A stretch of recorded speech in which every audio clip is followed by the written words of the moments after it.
जय जिनेन। अच्छे चारित्र के लिए अच्छे संस्कार होना आवश्यक है और अच्छे संस्कार निश्चित ही स्वाध्याय से बढ़कर किसी के द्वारा नहीं हो सकते। आज के इस व्यस्त जीवनचर्या में सहज स्वाध्याय हो, इस दृष्टिकोण से यह एक छोटा सा प्रयास। यह प्रयास आपको निश्चित ही अच्छा लग रहा होगा। तो चलिए आज के स्वाध्याय में जानते हैं अल्फा की वाणी से 1301 आचार्य श्री विद्यासागर जी के प्रवचनों का सार संक्षेप संपादन किया है मुनि श्री समता सागर महाराज जी ने। आज का शीर्षक 1301। दोस्तों, इस प्रवचन पुस्तिका में मुनि श्री समता सागर महाराज जी ने पारदर्शिका बड़ी ही सुंदर तरीके से प्रस्तुत की है। इसमें मुनि श्री जी ने आचार्य श्री विद्यासागर महाराज जी के प्रति अपनी भक्ति अतिशय भावभीनी रूप से प्रकट की है। वे कहते हैं, वारिधि से गहरे विचार और हिमगिरी से उन्नत आदर्श जिस व्यक्तित्व में हो उसका नाम है विद्यासागर, जो सिर्फ संत साधक ही नहीं, कुशल काव्यकार और मनीषी साहित्य सर्जक भी है। और इन सब में बड़े गौरव की बात तो यह है कि वह अरहंत शासन में प्रवर्तित चतुर्विध संघ के अधिस्वामी आचार्य है।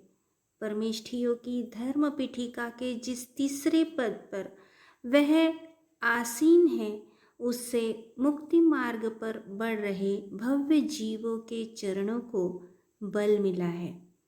ऐसे हितानुशास्ता को पाकर समूची श्रमण परंपरा गौरवान्वित हुई है।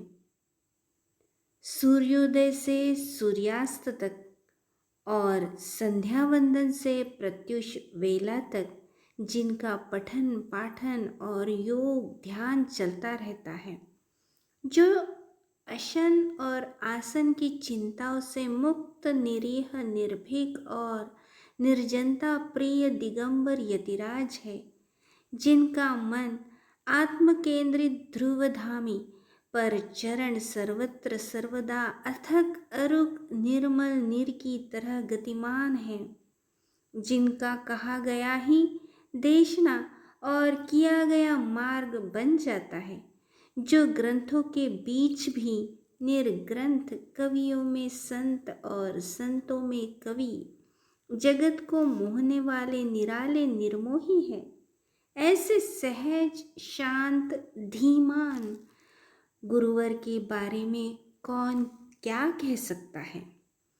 पाँव पाँव चलकर अभी तक उन्होंने जो आचरण का बोध दिया है, उसे समेटा सहेजा गया है बड़ी जागरूकता से।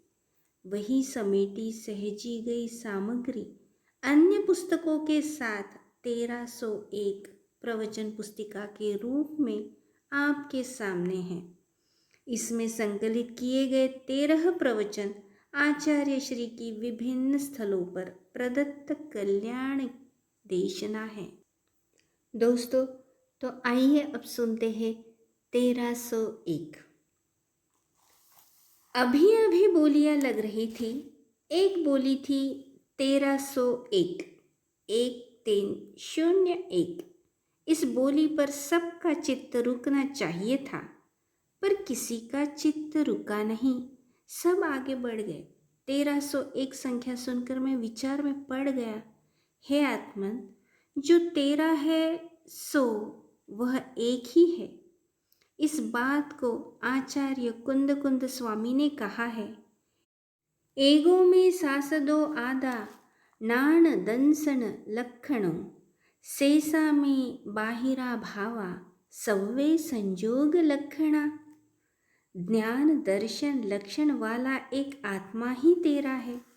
वही शाश्वत अर्थात अविनाशी है और पर पदार्थ के संयोग से उत्पन्न होने वाले काम क्रोधादि जितने भी विकारी भाव है, वह सब मुझसे भिन्न है।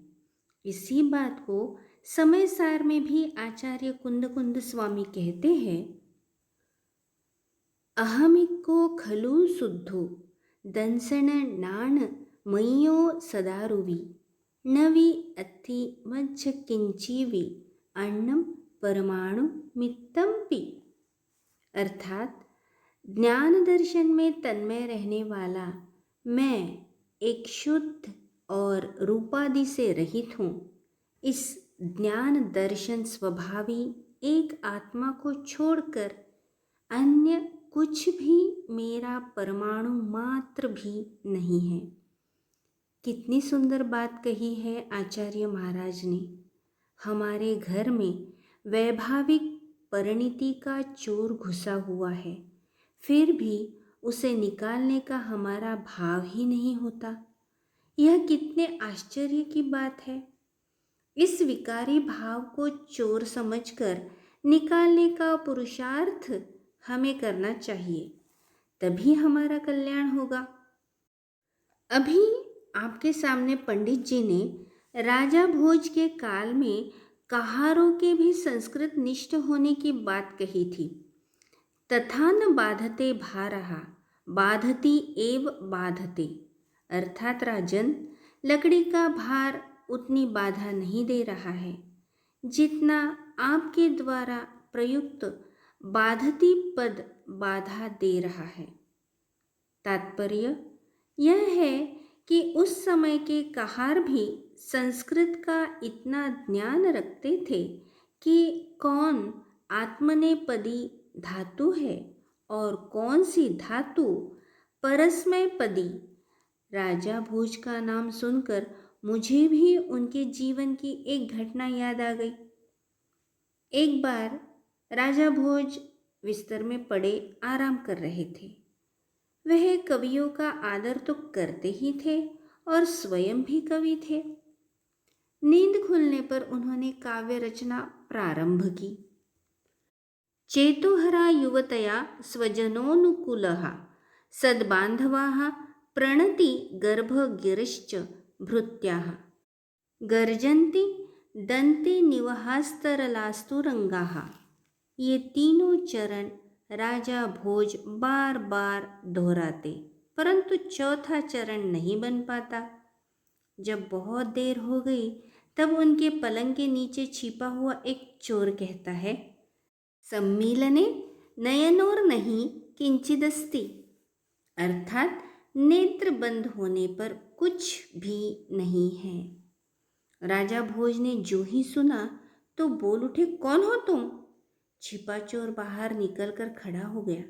वह कहने लगा, मैं चोर हूँ, संस्कृत तज्ञ हूँ।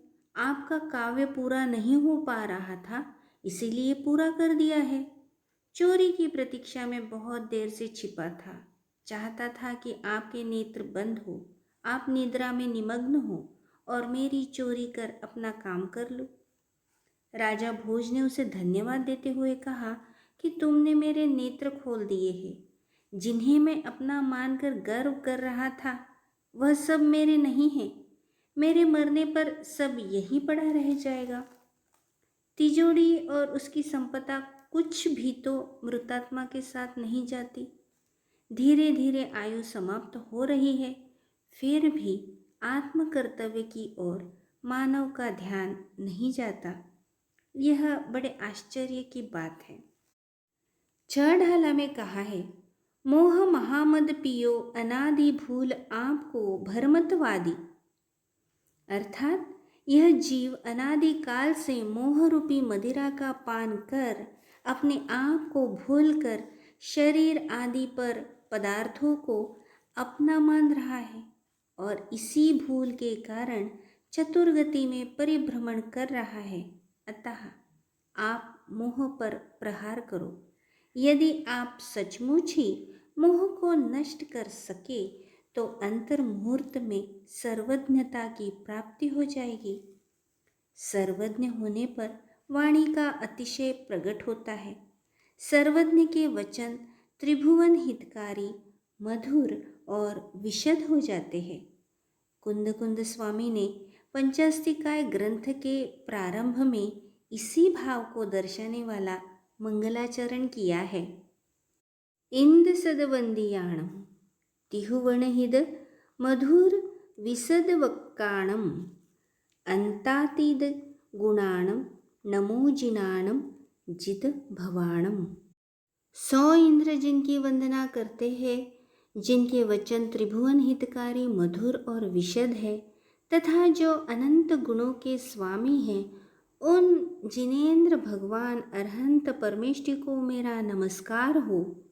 अंत में मैं यही कहना चाहूँगा कि मनुष्य के सिर का भार जो जो कम होता जाता है, त्यों त्यों वह सुखी होता जाता है, पर हम सिर पर भार लाद कर सुखी होना चाहते हैं।